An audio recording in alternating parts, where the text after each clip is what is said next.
범죄자들의 이런 거짓말들 때문에 법정 공방이 굉장히 치열했던 사건들이 많았죠. 네, 그런 사건이 굉장히 여러 가지가 있는데요. 제가 오늘 이제 준비한 사건은 그중에서도 고유정이 저지른 사건에 대해서 말씀을 드리려고 합니다. 잔혹한 범행으로 국민들의 공분을 샀죠. 전 남편을 살해하고 시신을 훼손한 뒤 유기한 혐의를 받고 있는 고유정이 재판에 넘겨졌습니다. 검찰은 고유정의 계획적인 범행으로 판단하고 혐의 입증에 주력하겠다는 방침입니다. 반면 고유정 측은 우발적인 살인이라고 계속해서 주장하고 있습니다. 치열한 법적 공방이 예상됩니다. 이 모든 사건은 고유정이 이제 전 남편, 피해자분과 이혼을 하면서 시작이 되는데요.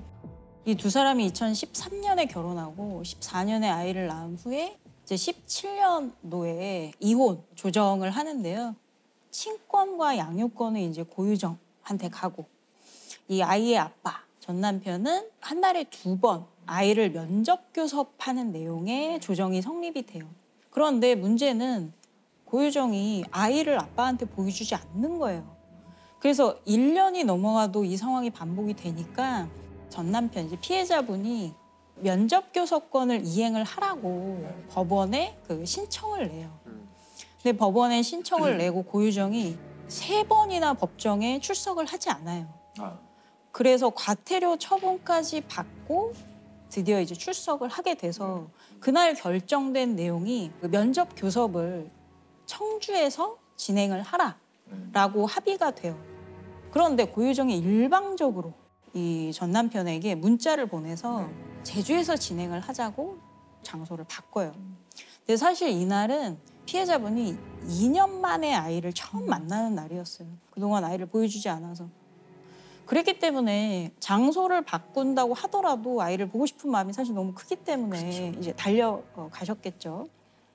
그래서 마트 주차장에서 만나서 수박하고 카레에 들어갈 식재료를 사요. 그러고 나서 그 예약해놓은 무인 키즈 펜션에 갑니다. 그 아이의 진술은 이제 가서 본인과 아빠, 그 저녁으로 카레를 먹고요. 엄마는 카레를 먹지 않았다라고 이제 진술을 해요. 그리고 고유정이 아이에게 비디오 게임을 하게 하고 어떤 방 밖으로 나오지 못하게 합니다.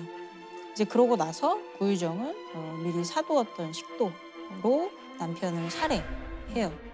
졸피뎀을 어떻게 먹였느냐? 바로 카레를 만들어서 그 안에 졸피뎀을 녹여 넣고 남편이 카레를 먹도록 했다. 음식물에 졸피뎀을 타먹인 뒤 전 남편을 살해했다고 적시했습니다. 바로 그 다음 날 아이를 다시 친정 집에 이제 데려다 놓고 본인은 펜션에서 이제 시신 훼손과 그 청소를 시작을 합니다.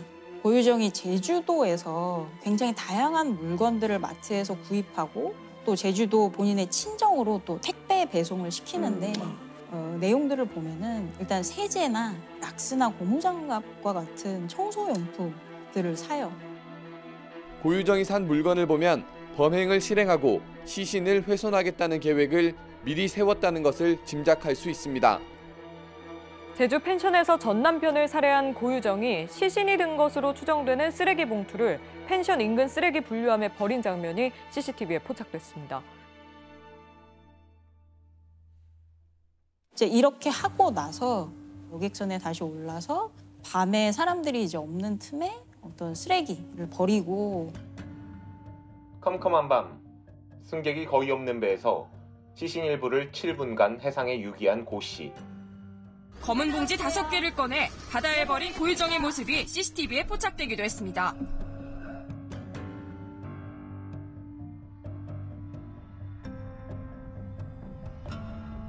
그리고 이미 사망한 피해자분의 휴대폰으로 문자를 보내요. 성폭행 미수 및 폭행으로 고소하겠다. 그러고 나서 이제 본인이 피해자분의 휴대폰으로 자신한테 이제 문자를 보내서 미안하게 됐다. 고소는 하지 말아주라. 라는 문자를 보내요. 그리고 나서 6월 1일에 긴급 체포가 됩니다. 오전 10시 32분경으로 살인죄로 긴급 체포하겠습니다. 왜요? 변호인을 설명할 수 있고 불리한 짓을 거부할 수 있고 체포 정지를 신청할 수 있어요. 그런 적 없는데. 우리가 당했는데. 아저씨, 저희가 가서 어차피 중요한 남겨진 아이와 남편에게 하고 싶은 말 없습니까? 왜 죽이셨습니까? 유가족에게 하고 싶은 말 없으십니까? 근데 이제 이 사건에서 고유정은 끝까지 뭘 주장했냐면 계획적인 살인이 아니다. 그러니까 본인이 우발적으로 살해했는데 살해하게 된 경위가 수박을 먹으려고 수박을 씻다가 피해자분이 자신을 성폭행하려고 해서 본인이 우발적으로 들고 있던 칼로 한번 찔렀다라는 주장을 계속해요. 시나리오를 그렇게 짰군요. 그렇죠. 이제 법원에서의 쟁점은 이것이 우발적이냐 계획적이냐 이것이 이제 쟁점이 돼요. 우발적으로 범행을 저질렀을 경우에는 징역 4년에서 6년, 상황에 따라서는 집행유예로 풀려날 수도 있습니다. 그러나 법원이 계획적 살인으로 인정할 경우 징역 23년 이상, 무기징역이나 사형 선고도 가능합니다.